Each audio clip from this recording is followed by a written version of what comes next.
Salutations spéciales à tous les membres de la communauté d'études quotidiennes de la Bible.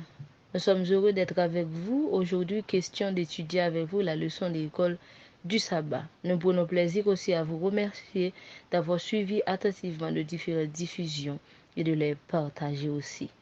Sachez que Dieu vous bénira en retour.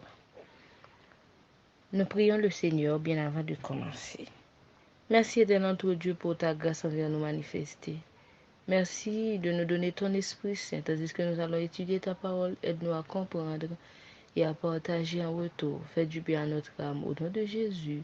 Amen. Cette semaine, nous étudions la leçon 5 qui a pour titre « La foi contre toute attente ».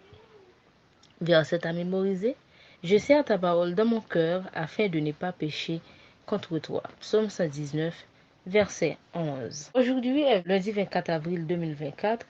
Nous avons comme sous-titre « Transmettre la parole de Dieu ». La leçon d'aujourd'hui commence avec la vie missionnaire de Paul qui, tout en proclamant la parole de Dieu, était soumis à des difficultés, mais en dépit de tout, il n'avait pas cédé. Il avait trouvé du courage parce qu'il avait foi en Dieu, puisque celui qu'il avait chargé de prêcher son évangile, même à travers les difficultés, bien que très nombreux. Il savait que sa connaissance lui vient de Dieu et qu'il sera victorieux et triomphant par lui, selon 2 Corinthiens 2, verset 14. De même que l'apôtre Paul dans son ministère, les réformateurs avaient été confrontés à des épreuves similaires. Pourtant, par la foi, ils étaient restés fidèles à la parole de Dieu. William Tyndale est un exemple de courage face à des obstacles apparemment insurmontables. Le plus grand désir de Tyndale était de donner à l'Angleterre une traduction exacte et compréhensible de la Bible. Il décida alors de traduire la Bible à partir des langues originales et de corriger certaines des erreurs de la tradition de Wycliffe réalisée 2000 ans plus tôt. Finalement, Tyndale fut lui aussi arrêté et jugé. Un grand nombre de ces traditions de la Bible, imprimées à Worms, en Allemagne, furent saisies et brûlées en public. Son procès eut lieu en Belgique en 1536 et il fut condamné et brûlé pour hérésie. Ses bourreaux l'avaient étranglé pendant qu'ils l'attachaient au bûcher, puis brûlèrent son corps. Ces dernières paroles, prononcées avec zèle et d'une voix forte, sont rapportées comme suit. « Seigneur, ouvre les yeux du roi d'Angleterre. » Dieu avait répondu miraculeusement à la prière de Tyndale. 4 ans après sa mort, 4 traditions anglaises de la Bible furent publiées. En 1611, la version King James fut imprimée et elle était largement basée sur l'œuvre de Tyndale. Les 54 érudits qui avaient rédigé l'ouvrage s'étaient largement inspirés de la traduction anglaise antérieure de Tyndale.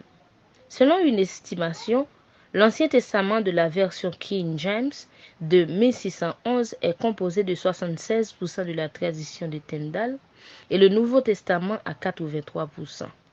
En 2001, cette version de la Bible avait célébré son 400e anniversaire en franchissant le cap d'1 milliard de Bibles imprimées.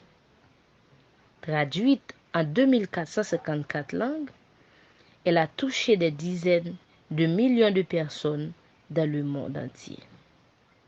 Le sacrifice de William Tyndale en valait la peine. Malgré les circonstances et ou les difficultés apparentes, Tyndale et ses collègues croyants en la Bible étaient convaincus que Dieu faisait tout selon sa volonté. La vie de Tyndale a fait la différence pour l'éternité. De même que Tyndale, apôtre Paul ainsi que les autres réformateurs avaient transmis la parole de Dieu avec courage et la foi sans crainte de la mort, et que cette parole de Daniel 12, verset 3, disant, ceux qui auront été intelligents brilleront comme la splendeur du ciel, et ceux qui auront enseigné la justice à la multitude brilleront comme les étoiles, à toujours à perpétuité. Eh bien, ces paroles s'appliquent bien à leur vie en raison qu'ils avaient prêché la justice aux gens d'autrefois, et ils auront un jour pour bénéfice le salut éternel parce qu'ils sont intelligents. De même aussi, nous qui vivons à la fin des temps, qui avons la même mission qui consiste à prêcher la justice au monde entier, en dépit des difficultés, croyons-le, nous pouvons avoir l'assurance que Dieu sera avec nous, de même que, et nous aurons aussi la couronne de vie quand il reviendra dans son règne. Continuons à prêcher la parole de Dieu. Croyez-le, nous serons victorieux. N'oubliez pas, peu importe les difficultés rencontrées, continuez à transmettre la parole de Dieu au monde entier plongé dans les ténèbres afin de faire briller la lumière de Dieu. C'est là que s'achève la leçon d'aujourd'hui. Nous vous prions de continuer à suivre nos différentes diffusions afin d'en tirer profit. Nous prions le Seigneur. Merci Seigneur pour ta parole. Aide-nous à les pratiquer dans notre vie et à proclamer ta parole dans le monde entier. Pardonne nos péchés au nom de Jésus. Amen.